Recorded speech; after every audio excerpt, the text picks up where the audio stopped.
Class 6 ये आपके हिंदी व्याकरण का चैप्टर शुरू कर रही हूँ मैं। चैप्टर नंबर 1 मैंने पढ़ा दिया है, ये चैप्टर नंबर 2 है। तो चैप्टर नंबर 2 है वर्ण और वर्तनी। आपको अपने बुक लेकर के बैठना है बेटा। जैसे ताजमहल बहुत सुंदर है। वर्ण और वर्तनी क्या होता है? अल्फ़ाबेट और स्पेलिंग। ठीक है, अल्फ़ाबेट होते हैं ना अक्षर, वो, और स्पेलिंग शब्द जो होते हैं, स्पेलिंग्स होती है जो। अब जैसे ये है, ये वाला सुनो बेटा।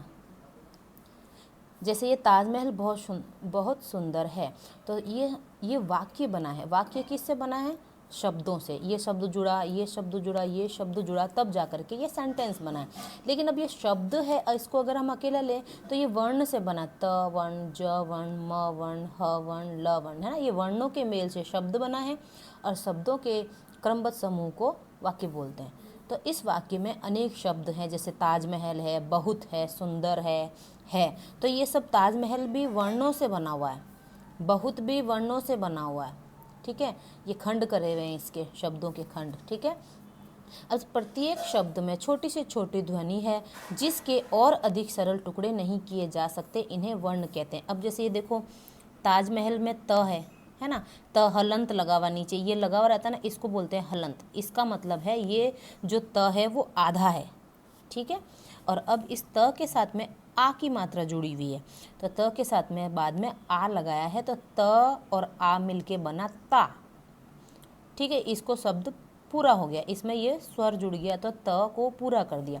अब देखो, ज के नीचे हलंत है, ये भी ज आधा है, आधे के साथ में ये अवर्ण मिला, अ मिली, अ की मात्रा मिली, तो ज और अ मिलके ज हो गया। ठीक है, अब म भी आधा है। देखो, किसी में भी शब्द में अगर जो कोई वर्ण लिया जाता है, वर्ण, इसको बोलते हैं ना व्यंजन, और ये है स्वर। तो व्यंजन बिना स्वरों की सहायता के नहीं बोले जाते हैं, ये ध्यान रखना।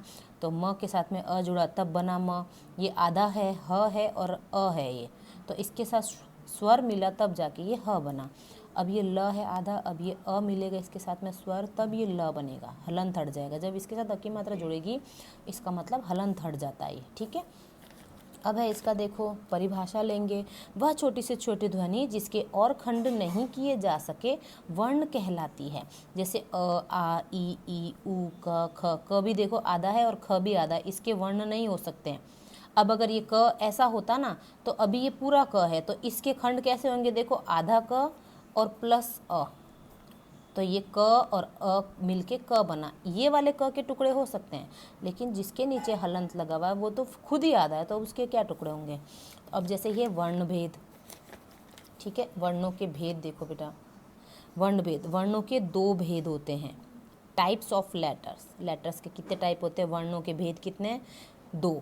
स्वर और व्यंजन पढ़ते हैं ना अपन, वॉवल्स एंड कॉन्सोनेंट, इंग्लिश में वॉवल्स एंड कॉन्सोनेंट, तो स्वर और व्यंजन होते हैं।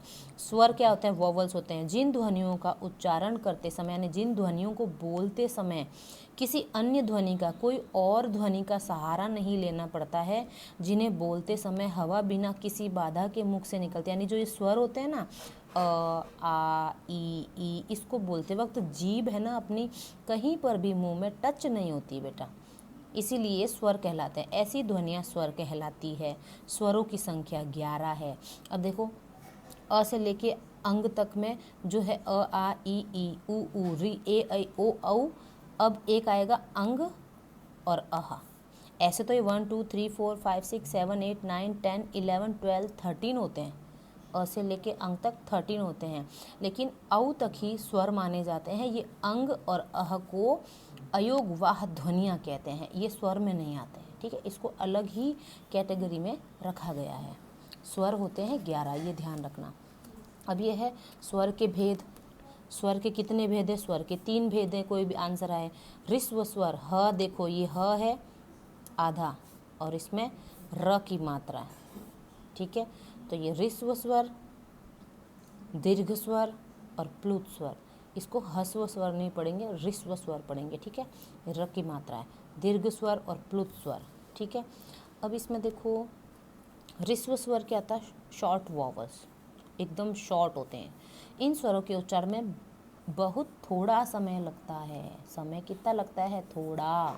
इन्हें मूल स्वर भी कहते हैं। देखो, इसका दूसरा नाम है मूल स्वर। ठीक है। इसकी संख्या 4 होती है, यानी इसको बहुत कम टाइम लगता है। अ, ई, उ, री जल्दी से बोले गए, ठीक है। दीर्घ स्वर क्या होते हैं? Long vowels. इन स्वरों के उच्चारण में ह्रस्व स्वरों से लगभग दुगुना समय लगता है। जितना देखो इसमें थोड़ा समय लगता है ना, जैसे इसमें समझ लो 1 सेकेंड लगता है, इसमें दुगुना समय 2 सेकेंड लगेंगे, ठीक है। तो दीर्घ स्वर ये संख्या में 7 है। कौन कौन से? आ, ई, उ, ए, ऐ, ओ, औ। देखो ये इसका अ का छोटा भाई ये रहा, आ का बड़ा भाई यहाँ बैठा है दीर्घ स्वर में, ई की छोटी बहन ये रही, बड़ी ई की बड़ी बहन यहाँ बैठी है दीर्घ में, ऊ छोटा भाई ये रहा, ऊ बड़ा भाई यहाँ है, ठीक है। री यहाँ है। अब देखो ए, ऐ दोनों भाई दीर्घ हैं और ये ओ, औ दोनों भाई दीर्घ हैं, तो ये दीर्घ स्वर में बैठे हैं, ठीक है, ये याद रखना। प्लुत स्वर लॉन्गर वर्ड, इसमें और ज़्यादा लंबा समय लगता है। इन स्वरों के उच्चारण में ह्रस्व स्वर से तिगुना। अब देखो जितना समय ह्रस्व स्वर में थोड़ा समय लगता है ना, जैसे 1 सेकेंड, अब इसमें 2 सेकेंड, तो इसमें तिगुना समय 3 गुना समय लगता है। ये स्वर प्रायः बुलाने के लिए प्रयुक्त किए जाते हैं। लिखते समय स्वर के आगे ये देखो 3, जो हिंदी वाला 3 होता है, वैसे ये जो मंत्र वगैरह होता है ना, इसमें काम आता है, जैसे ओम, हे शिव, है ना, इसके अंदर मंत्रों के उच्चारण में ये काम आता है, यानी लॉन्ग स्वर चलता है। अब है ये हिंदी में प्लुत स्वर नहीं होते हैं। प्लुत स्वर का प्रयोग संस्कृत में किया जाता है। देखो अपन श्लोक पढ़ते हैं ना, उसमें आता है। इन वर्णों में अतिरिक्त बोलने, पढ़ने, लिखने के निम्नलिखित ध्वनियों का प्रयोग भी किया जा सकता है। अब इसमें देखो अनुनासिक, जो स्वर मुख और नाक से, ये हमेशा ध्यान रखना, इसमें हमेशा आता है अनुनासिक क्या है? मुंह और नाक वाला, और अनुस्वार में सिर्फ नाक से बोलते हैं। तो इसमें कभी कभी हम कंफ्यूज हो जाते हैं कि अनुनासिक में सिर्फ नाक वाला है, ये अनुस्वार नाक व मुख वाला, ऐसे कंफ्यूज होता है। अनुनासिक में मुख और नाक दोनों हैं, अनुस्वार केवल नाक से बोला जाता है, इसको याद रखना है। अनुनासिक वाले जैसे चांद, दांत, आंधी, ये चंद्र बिंदु वाले शब्द आ जाते हैं अनुनासिक में, और अनुस्वार में ये ऊपर बिंदी वाला आ जाता है ना, जिसमें केवल नाक से हवा निकलती है, इसके ऊपर बिंदी लगाई जाती है। अनुस्वार का जैसे बंदर, मंदिर, चंचल, रंग, कंकड़, ये अनुस्वार कहलाते हैं, ठीक है। अनुनासिक तो चंद्र बिंदु कहलाता है, अनुस्वार बिंदी कहलाता है। विसर्ग संस्कृत में पता ही है, ये 2 आते हैं। इसका उच्चारण ह, इसको पढ़ते हैं, विसर्ग को किससे पढ़ते हैं? ह से पढ़ते हैं ना। ह भी कौन सा वाला? आधा ह के समान होता है। इसका चिन्ह ये डबल डॉट है ऊपर नीचे, जैसे दुख, अतः, प्रातः, नमः, ह प्रोनाउंसिएशन कर रहे हैं ना, प्रोनाउंस कर रहे हैं ना, ह आदि। अब देखो आगत ध्वनियाँ। आगत ध्वनियाँ क्या है? हिंदी भाषा में कुछ ध्वनियाँ विदेशी भाषाओं से भी आई है, ऐसी ध्वनियों को आगत ध्वनियाँ कहते हैं। यानी इसमें आ होता है और बेटा ऊपर से ये चंद्र होता है, बिंदी नहीं होता है। जैसे ऑफिस बोलते हैं हम, है ना, डॉक्टर बोलते हैं, बॉल बोलते हैं, इसके अंदर ऊपर देखो बिंदी नहीं लगी होती है। ये आगत शब्द है, यानी अंग्रेजी शब्दों में ज़्यादातर ये यूज़ होते हैं, ये बाहर के उसमें शब्दों से आए हुए हैं, लैंग्वेज से आए हुए हैं। अब जैसे ये देखो ज और फ, अब देखो हमारा जो है जो नॉर्मल है, ठीक है, और ये उर्दू फारसी का शब्द है, ये वर्ण है, सॉरी, इसके नीचे ये जो बिंदी लगी इसको बोलते हैं नुक्ता। जहाँ पर नुक्ता लग जाता है उस वर्ण को बोलने में, उस अक्षर को बोलने में थोड़ा सा जोर लगा देते हैं, जैसे अपन बोलते हैं ज, है ना, ज, फ, लेकिन इसमें अगर नुक्ता लग गया तो इसको बोलेंगे ज, फ, थोड़ा सा जोर लगाएंगे, ठीक है, बल लगाएंगे। जैसे ज़मीन, मजहब, ज में जोर लगाए, फतह, फरिश्ता, तो थोड़ा सा इसमें बल आता है। अब जैसे अनुस्वार और विसर्ग वर्णों को अयोगवाह भी कहते हैं, जो बताया ना, अनुस्वार और विसर्ग को अयोगवाह भी कहते हैं। स्वरों के चिन्ह निश्चित हैं, इन चिन्हों को मात्रा भी कहते हैं। अब जैसे ये देखो छोटे क्लासों में हम समझते हैं अ की कोई मात्रा नहीं होती है, आ की मात्रा, ई, ऊ की मात्रा, ये मात्राएं हैं, ठीक है। अव्यंजन है, व्यंजन, जिन वर्णों का उच्चारण करते समय स्वरों की सहायता ली जाए उन वर्णों को व्यंजन कहते हैं, और व्यंजनों की संख्या होती 33। स्वरों की कितनी होती? 11, याद रखना ये, और व्यंजनों की संख्या होती है 33। अब देखो क आधा, ख आधा, ये सब आधे आधे हैं ये व्यंजन, ठीक है। अब व्यंजन के भी भेद हैं। व्यंजन के कितने भेद हैं? 3 भेद हो गए, स्पर्श व्यंजन, अंतः, स्तः और ऊष्म व्यंजन। अब देखो इसके भी टुकड़े किए गए हैं, क्यों, इसको समझो। स्पर्श व्यंजन, जिन व्यंजनों के उच्चारण में समय उच्चारण के समय जीभ मुख से अलग अलग स्थानों को स्पर्श करती है, यानी कि देखो हम लोग कुछ भी बोलते हैं ना, हमारी जीभ है ना कहीं हमारे मुंह के अंदर टच होती है, उसको स्पर्श मतलब स्पर्श करती है, टच करती, स्पर्श करती, इसलिए उनको स्पर्श व्यंजन बोलते हैं। अपन लोगों ने सीखा है क से लेके ग तक सीखा है, क ख ग जो भी है आप लोगों ने सीखा है। आपको अभी तक ये नहीं पता लगा है कि कौन से स्पर्श व्यंजन है, अंतःस्थ ऊष्म व्यंजन कौन से हैं, तो ये अब समझोगे आप। वर्ण क से लेकर के म तक, क से लेकर के म तक, क ख ग पढ़ा है ना, क वाली लाइन, ट वाली लाइन, प वाली, ये 25 होते हैं। ये देखो 1 2 3 4 5 यहाँ से है और 1 2 3 4 5 यहाँ से है, 5 5 जा 25, यानी जो है ये स्पर्श व्यंजन होते हैं, उनकी संख्या होती है 25, ये याद रखना है, ठीक है। अब है अंतःस्थ क्या होता है, देखो जिन व्यंजनों का उच्चारण करते समय जीभ पूरी तरह से उच्चारण अवयवों को स्पर्श नहीं करती, उन्हें अंतःस्थ व्यंजन कहते हैं। यानी जीभ देखो टच नहीं होती कहीं पर, लेकिन अपन जब ये य र ल वो बोलते हैं ना, देखो पेट से प्रेशर आता है, इसमें पेट में बल लगता है, जैसे य बोलो य, डायरेक्ट ये पेट में प्रेशर देता है। र कहीं टच नहीं हो रहा, डायरेक्ट यहाँ से ल व, ट्राई करना बोलने का, थोड़ा पेट में प्रेशर आता है, बल आता है।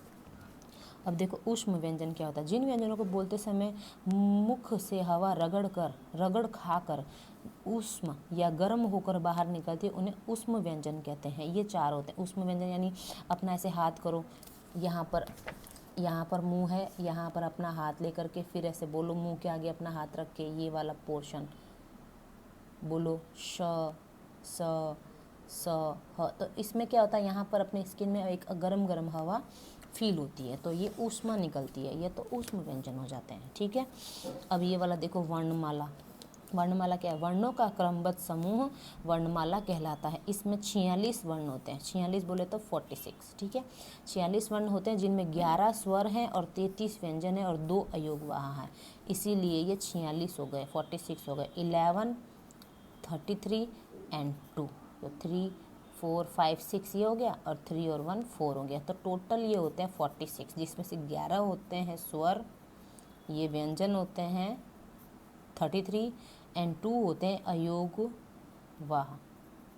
अयोगवाह कौन से, अंग और अह बताए थे ना, ये होते हैं अयोगवाह, अंग और अह ये होते हैं अयोगवाह। तो अब स्वर है, ये व्यंजन है। अब देखो वर्ण विच्छेद कैसे करते हैं। वर्णों के सार्थक मेल से शब्दों का निर्माण होता है और शब्दों के वर्णों को अलग अलग लिखने को ही वर्ण विच्छेद कहते हैं। देखो जैसे मैंने लिखा क म और ल, मैंने वर्णों से ये शब्द लिख दिया है कमल, लेकिन अब मैं इसको अलग अलग करूँगी तो ये वर्ण विच्छेद कहलाएगा। वर्ण विच्छेद यानी वर्णों को अलग अलग करना। जैसे ये लिखा हुआ छोटी क्लासों में करते थे ना बेटा, रोहन, तो र है आधा, र में ओ की मात्रा है तो ओ अलग लिखा, और फिर ह में ये ह आधा है और फिर ह में अ की मात्रा लगाई है, और फिर न आधा है और न में अ की मात्रा लगाई। इस बात को ध्यान रखना कि जिसमें कोई भी मात्रा नहीं हो वो हलंत लगा के नीचे उसके साथ अ की मात्रा लगती है हमेशा, ठीक है। और जिसमें ओ की मात्रा ऊ की मात्रा जो भी लगता है तो उस वर्ण के नीचे हलंत लगने के बाद में वो वाली मात्रा आ जाती है। जैसे ओ है, इधर ए आया है ना, इधर आ आया, तो इधर आ आया, तो ये ऐसे जो मात्रा होगी यहाँ पर वो वाला यहाँ पर स्वर आ जाएगा। अब ऐसे संयुक्त अक्षर, संयुक्त अक्षर क्या है, देखो हिंदी में 4 मानक संयुक्त अक्षर है, 4। हिंदी में संयुक्त अक्षर की संख्या क्या है, देखो मानवीय श त्र ज्ञ श्र, ठीक है। ये कश, कश कक्षा बोलते हैं ना, कक्षा कश, कश क्षत्रिय, ठीक है। इसमें आधा ज है और ये ण है, तो ज्ञ मिल करके ज और आधा ण से मिलके बना, त आधा और र पूरा त्र। अब है श आधा और र से मिलके श्र, ये बने हैं। तो ये मेन चीज़ ये याद रखनी है, हिंदी में 4 माने हुए संयुक्त अक्षर है, कश त्र ज्ञ श्र, ठीक है। अब ये हो गया। अब एक ये देख लो द्वित्व व्यंजन। द्वित्व व्यंजन किसको बोलते हैं, जब किसी शब्द में एक ही व्यंजन 2 बार मिलता है, एक ही व्यंजन, जैसे ये ज है और ये ज है, ये दोनों ज मिल जाएं तो यानी या तो ये आधा हो जाएगा, ये पहला वाला ठीक है। तो दोनों दोनों मिल करके द्वितीय व्यंजन बनते हैं। यानी ये दोनों जैसे चक्की, अब ये क आधा है लेकिन ये क पूरा है, लेकिन है दोनों क आधा और क पूरा, क ही है दोनों, ये ट ही है, त है, ये दोनों त है, ये दोनों अ है। तो ये दोनों के दोनों जो दो होते हैं ना, एक ही व्यंजन दो बार दो मिलते हैं, ट त न, तो ये कहलाते हैं द्वितीय व्यंजन। एक आधा है एक पूरा है, लेकिन है दोनों एक ही, ठीक है। अब जैसे ये र है, र आधा और र के संयुक्त रूप कौन से हैं, देखो जैसे ये है यहाँ पर, ये र आधा है और र पूरा मिलके रक्षा, भरत, सागर ऊपर बना। ये र आधा देखो क्रम, नीचे र की मात्रा सम्राट, समुद्र, प्रणाम। त र का रूप त्र न होकर त्र होगा, ठीक है। ये जो बता रहे हैं ना, ये वाला त र का रूप त्र न होकर के त्र होगा। तो ये आधा त और प्लस र मिल करके त्र से त्रिशूल बनाता है, ठीक है। ये याद रखना, ऐसा नहीं बनता है, ये गलत है। अब है र क्या है, ये वाला ट्रक, ड्रामा, राष्ट्र, ड्राइवर, ये इंग्लिश के साथ आते हैं, अंग्रेजी शब्दों में ये यूज़ होता है। अब है र, ये ऊपर वाला, जैसे कर्म, पर्वत, आशीर्वाद, आदर्श, इसे रेफ कहते हैं, इसको रेफ बोला जाता है, ठीक है। अब ये देखो बेटा, अशुद्ध शब्द है और शुद्ध शब्द है। अ के स्थान पर आ का प्रयोग आधीन, अधीन। आहार नहीं होता है, आहार होता है। मुनि नहीं होता है, मुनि होता है। बीमारी में बड़ी छोटी की मात्रा नहीं आती है, बड़ी की मात्रा आती है, ठीक है। धनुष हो गया है, धनुष होता है। जबकि तूफान होता है तो ये वाला शुद्ध है। रानी होता है, रणभूमि होता है, तो ये शुद्ध शब्द देख लेना बेटा। ये सारे के सारे वर्णों का उच्चारण कर लेना। ये हमारा चैप्टर हो गया कंप्लीट। अब मैं इसके नेक्स्ट वीडियो में क्वेश्चन आंसर और बुक एक्सरसाइज कराऊंगी, तो इस चैप्टर को ढंग से सुन लेना बेटा 2 बार। ओके।